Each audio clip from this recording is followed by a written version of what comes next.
Hello दोस्तों, मैं आपका दोस्त आपका टीचर आदित्य सर। आज हम लोग डिस्कस करेंगे इनकम टैक्स का एक इम्पॉर्टेंट टॉपिक जिसका नाम है प्रीवियस ईयर और असेसमेंट ईयर। ठीक है, तो चलिए समझते हैं हम लोग कि प्रीवियस ईयर क्या होता है।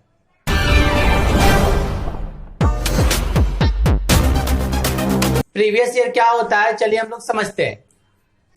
तो देखिए, प्रीवियस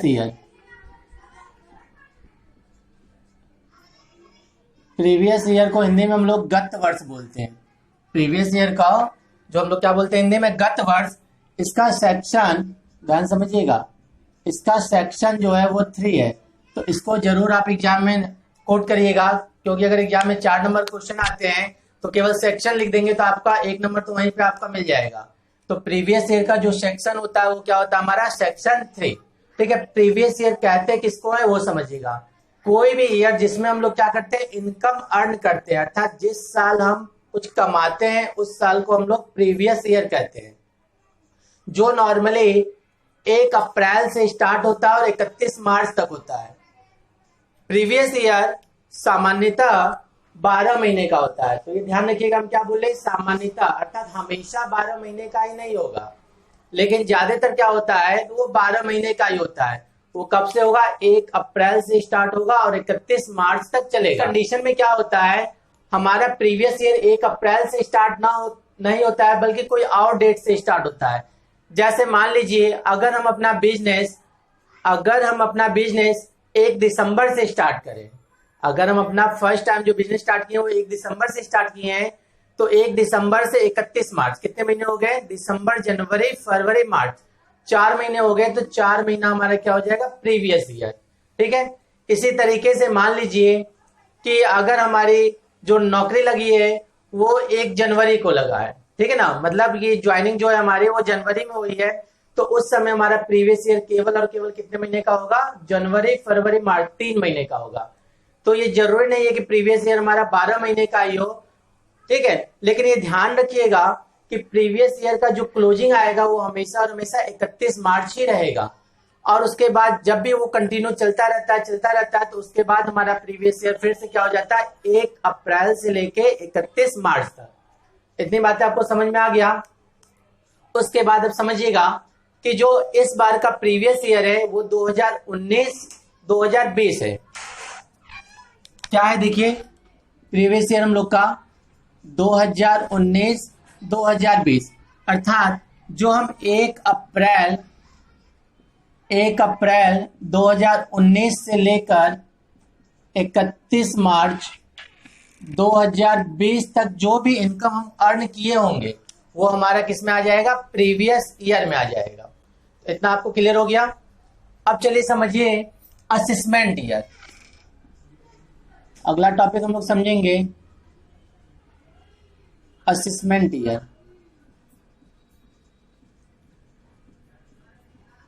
असेसमेंट ईयर का जो सेक्शन है वो हमारा सेक्शन 2 सबसेक्शन 9। असेसमेंट ईयर का सेक्शन क्या हो गया, सेक्शन 2 सबसेक्शन 9। इसको हिंदी में बोलते हैं कर निर्धारण वर्ष। असेसमेंट ईयर का मतलब क्या होता है कि जिस ईयर में, नाम ही देखिए असेसमेंट माने असेस करना, ध्यान समझिएगा, असेस करना, अर्थात जिस ईयर में हमें टैक्स लायबिलिटी होता है, अर्थात हमें टैक्स देना होता है, या फिर जिस ईयर में हम ये डिसाइड करते हैं कि हमें टैक्स देना है या नहीं देना है, उस ईयर को हम लोग असेसमेंट ईयर कहते हैं। असेसमेंट ईयर हमेशा और हमेशा 12 महीने का ही होगा। असेसमेंट ईयर, जैसे अभी हम कुछ एग्जांपल दिए थे, प्रीवियस ईयर जरूर नहीं है कि 12 महीने का हो, लेकिन असेसमेंट ईयर हमेशा और हमेशा 12 महीने का होगा। और इस बार का जो असेसमेंट ईयर है वो हमारा है 2020-2021। तो असेसमेंट ईयर जो हम लोग का इस बार का है वो क्या है, 2020 से लेके 2021 तक, अर्थात 1 अप्रैल 2020 से लेके 31 मार्च 2021 तक। तो यहाँ पे असेसमेंट ईयर में आपको 3 बातें ध्यान रखना है। सबसे पहला बात क्या बताया आपको कि असेसमेंट ईयर हमेशा और हमेशा कितने महीने का होगा, 12 महीने का होगा। ये कभी भी कम या बेसी नहीं हो सकता है। और कब से स्टार्ट होगा, 1 अप्रैल से लेके 31 मार्च। जैसे इस बार का जो असेसमेंट ईयर है हमारा 1 अप्रैल 2020 से 31 मार्च 2021, अर्थात 2020 और 2021। सेकेंड पॉइंट इसका है कि असेसमेंट ईयर हमेशा और हमेशा प्रीवियस ईयर के बाद आता है। प्रीवियस ईयर के बाद आने वाले ईयर को हम लोग क्या बोलते हैं, assessment year. Clear. Third point इसका है कि जिस ईयर में हम अपने इनकम का असेस करते हैं कि हमें टैक्स पेमेंट करना है या टैक्स स्लैब के बाहर है, अर्थात टैक्स पेमेंट नहीं करना, उस ईयर को हम लोग क्या कहेंगे, असेसमेंट ईयर। अब ध्यान समझिएगा कि असेसमेंट ईयर और प्रीवियस ईयर भी, जैसे हर एक ईयर जो होता है वो प्रीवियस ईयर भी हो सकता है और असेसमेंट ईयर भी हो सकता है, लेकिन एक ही year previous year assessment year दोनों सेम नहीं होगा। जैसे एग्जांपल समझिए, जैसे इसके पहले का अगर हम कोई एग्जांपल लें कि 2019 और 2020, 2019 और 2020 अगर मान लीजिए ये असेसमेंट ईयर है, 2019 और 2020 क्या अगर मान लीजिए कोई असेसमेंट ईयर है, तो इसका प्रीवियस ईयर क्या होगा, इसके एक साल पहले, तो 2018 2019। इसी तरीके से अगर हम ये मान लें कि 2018-19 अगर असेसमेंट ईयर है, तो प्रीवियस ईयर क्या होगा, इसके जस्ट पीछे चले जाएंगे 2017-18। मतलब हर एक ईयर पहले प्रीवियस ईयर होता है और नेक्स्ट ईयर आने पे वही ईयर क्या बन जाता है, हमारा असेसमेंट ईयर। अब समझिएगा और आगे आप देखेंगे बुक में, तो असेसमेंट ईयर को शॉर्ट में ऐसे लिखा रहेगा AY और प्रीवियस ईयर को क्या लिखा रहेगा, PY। तो कंफ्यूज मत होइएगा, PY का मतलब क्या होता है, प्रीवियस ईयर, और AY का मतलब होता है हमारा असेसमेंट ईयर। तो आपको ये क्लियर हो गया होगा कि जिस ईयर में हम लोग इनकम अर्न करते हैं उस ईयर को हम लोग प्रीवियस ईयर कहते हैं, और जिस ईयर में हम लोग टैक्स पेमेंट करते हैं या फिर इनकम को असेस करते हैं कि हमें कितना टैक्स देना है या हम टैक्स स्लैब के बाहर आते हैं, तो उस ईयर को हम लोग असेसमेंट ईयर कहते हैं। इस बार का जो असेसमेंट ईयर है वो 2020 से 2021 है और प्रीवियस ईयर जो है वो 2019 से 2020 है। अब समझिएगा, कुछ ऐसे भी इसके एक्सेप्शन होते हैं कि हमें प्रीवियस ईयर में ही टैक्स देना होता है। कुछ ऐसे कंडीशन होते हैं जहां पे हमें असेसमेंट ईयर का वेट नहीं करना होता है, बल्कि प्रीवियस ईयर के इनकम को हम प्रीवियस ईयर में ही टैक्स देना होता है। तो इसको हम लोग क्या बोलते हैं, एक्सेप्शन। जैसे मान लीजिए कि कोई समुद्री जहाज से क्या करता है, एक स्थान से दूसरे स्थान पे या तो गुड्स को ले जाता है या तो यात्री को ले जाता है, तो उनका काम ही क्या होता है, कभी वो इंडिया में रहते हैं, कभी ऑस्ट्रेलिया में रहते हैं, कभी अमेरिका में रहते हैं, माने टाइम टू टाइम वो अपना स्थान बदलते रहते हैं। जो समुद्री जहाज होता है वो टाइम टू टाइम स्थान बदलते हैं, तो इसलिए वो जितने महीने भी इंडिया में रहेंगे उतने महीने का उनको जिस ईयर में रहेंगे उसी ईयर में उनको टैक्स देना पड़ेगा, अर्थात प्रीवियस ईयर में उनको टैक्स भी देना पड़ेगा।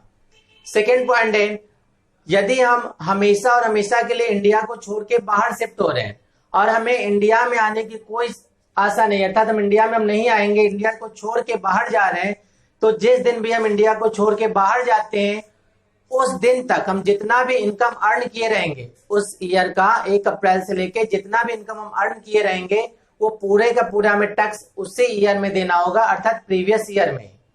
थर्ड पॉइंट है, यदि हम शॉर्ट टर्म के लिए कोई पार्टनरशिप करते हैं, अर्थात थोड़े समय के लिए हम पार्टनरशिप करते हैं, अर्थात वो उद्देश्य पूरा होते ही हम वो पार्टनरशिप खत्म कर देंगे, तो उतने समय के लिए जो भी हम इनकम अर्न करेंगे उसका टैक्स भी हमें उसी ईयर में देना होगा।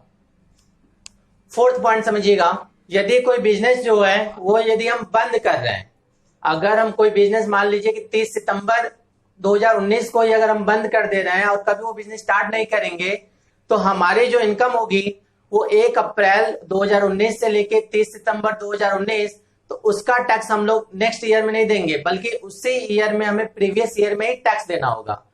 और एक कंडीशन और होता है कि यदि हम टैक्स बचाने के लिए कोई अपने इनकम को दूसरे को यदि हम ट्रांसफर कर दें, तो जो हम इनकम ट्रांसफर कर रहे हैं टैक्स बचाने के लिए भी, तो गवर्नमेंट अर्थात इनकम टैक्स डिपार्टमेंट क्या कहता है कि जिस ईयर में आप इनकम ट्रांसफर कर रहे हैं उस इनकम को आपको उसी ईयर में आपको टैक्स देना होगा। तो ये कुछ एक्सेप्शन होते हैं जिसको हम लोग टैक्स क्या करते हैं, असेसमेंट ईयर में ना दे करके प्रीवियस ईयर में ही देते हैं। चलिए इसको कुछ एग्जांपल के थ्रू समझ लीजिए। जैसे मान लीजिए अगर हम अपना बिजनेस स्टार्ट करते हैं 1 जुलाई 2019 को, तो इसका प्रीवियस ईयर क्या होगा और असेसमेंट ईयर क्या होगा ये आपको बताना है। तो 1 जुलाई 2019 से अगर हम बिजनेस स्टार्ट करेंगे तो इसका जो प्रीवियस ईयर होगा वो क्या हो जाएगा हमारा 2019 से लेके 2020, और कितना महीना आएगा वो सुनिए। तो 1 जुलाई से आपको 1 जुलाई से लेकर 31 मार्च 1 जुलाई 2019 से लेके 31 मार्च 2020 के बीच में जितने भी महीने आएंगे वो आपके प्रीवियस ईयर हो जाएंगे, अर्थात इसमें हमें 12 महीने नहीं आएंगे, उससे कम ही आएंगे। तो प्रीवियस ईयर में क्या हो जाएगा हमारा, 1 जुलाई 2019 से 31 मार्च 2020 के बीच में जितने मंथ आएंगे वो प्रीवियस ईयर हो जाएगा। और असेसमेंट ईयर क्या होगा इसका, 2020-2021। सेकेंड एग्जाम्पल ऐसे समझिए, अगर कोई बिजनेस 1 अक्टूबर 2019 को स्टार्ट करता है, इसका भी प्रीवियस ईयर क्या होगा, तो प्रीवियस ईयर इसका हो जाएगा हमारा 2019 से लेके 2020 के। इसमें कितने महीने आएंगे वो देख लीजिए, 1 अक्टूबर 2019 से लेकर 31 मार्च 2020 के बीच में जितने मंथ आते हैं वो हमारा प्रीवियस ईयर हो जाएगा। और असेसमेंट ईयर तो सेम होगा, 2020 से लेकर 2021। तो आपको एग्जाम्पल के थ्रू ये समझ में आ गया कि प्रीवियस ईयर जरूरी नहीं है कि आपका 12 महीने का ही होगा, लेकिन ध्यान रखिएगा असेसमेंट ईयर हमेशा और हमेशा 12 महीने का होगा। चलिए अब आपको समझ में आ गया कि प्रीवियस ईयर क्या होता है, असेसमेंट ईयर क्या होता है, और उसके कुछ एक्सेप्शन थे वो भी हम आपको बता दिए। अब आज की क्लास यही समाप्त करते हैं। नेक्स्ट क्लास में हम लोग एक नए टॉपिक के साथ मिलेंगे। धन्यवाद।